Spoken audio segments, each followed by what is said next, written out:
something took place in LA in the 1930s. What was it?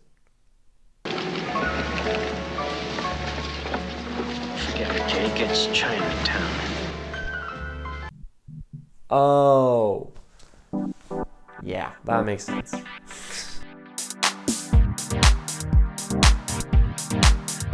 So, Penny Dreadful City of Angels, it's this reboot of Penny Dreadful. Why it's a reboot of Penny Dreadful, I'm not really sure, because it doesn't really bring any of the actors back, any of the characters back. It doesn't have the same setting. And honestly, it's a kind of odd setting switch, because Penny Dreadful is the title of British serial novels. So to take it to the US, take it to LA in the 1930s, doesn't necessarily make complete sense. I guess they wanted to have name recognition, but I don't know. I mean, not that many people watched Penny Dreadful back in the day. I really loved it. It was a great show, but it was, the perfect example of a show that had a cult following, that was really, really passionate about it, but not that many people watching it. And I enjoyed it because I was a literature major, and they had these literary figures that were weaving in and out, and they had a really interesting gothic setting. And on top of that, I think the biggest thing that made that show pop for a lot of people was just the really, really compelling central performance by Eva Green, which was award nominated. And this show doesn't have any of those things, unfortunately. Now, I don't mind that they've transplanted the setting on its own, but the show just is really, really visually flat, and it lacks any kind of ambiance, it lacks atmosphere, it lacks style. And to me, the plot is scattered enough that you really need that style to make everything more engaging. Now, the main character here is Tiago Vega, and he's this Chicano detective on the LAPD. He's the first Chicano detective on the LAPD, and his partner is played by Nathan Lane, who is really stealing scenes in this first episode, Santa Muerte, which I just watched.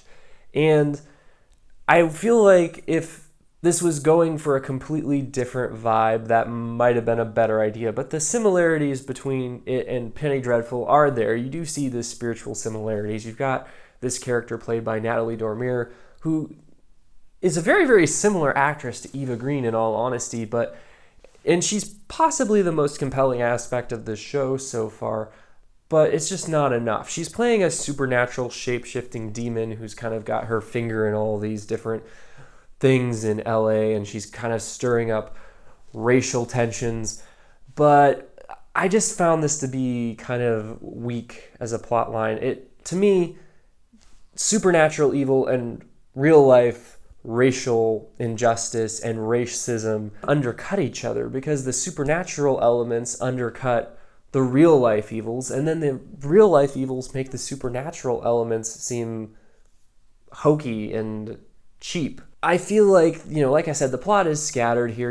It introduces a lot of characters early. There's Rory Kinnear, who's a German physician who has more to him than meets the eye. You've got Adriana Barraza playing this matriarch who's a bruja and who is concerned about this supernatural evil. But to me, none of these elements really come together in an obvious way, and it just seems like a bunch of side plots at this point, which to me, you have to have like at least a key central plot line that you can see in the first episode of a show like this, and to me it's just too disparate. The plot lines are too spread out, and it's hard to figure out why certain scenes are in the show, why certain characters are in the show. You're like, well, why is this scene happening? How does that connect to Tiago's storyline?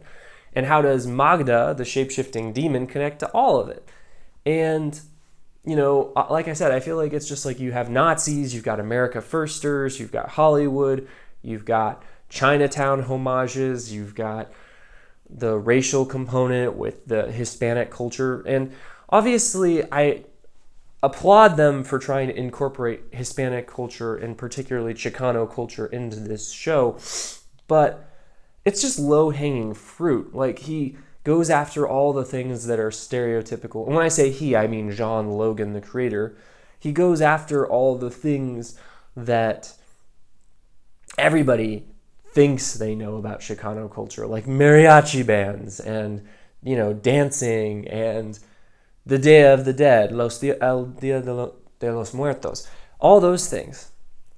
And he doesn't, have the degree of specificity that would make this exploration of Chicano culture actually interesting. And here, I just think that the show substitutes politics for personality, and it doesn't really have anything unique or interesting to say politically. It's just going, again, after low-hanging fruit, like racism is bad. Okay, gotcha. Good job. It's like that guy that Bill Maher makes fun of from the movie Bad Teacher. I just hate slavery so much. Slavery's the worst. If I could go back in time and undo slavery, I would. I hate it. Yeah, okay, we get it. Racism is bad and you hate racism. Good for you. And, overall, this episode was boring. It was flat. It was uninteresting. It didn't have any character that really stood out as a character yet. And it just lacked a sense of focus.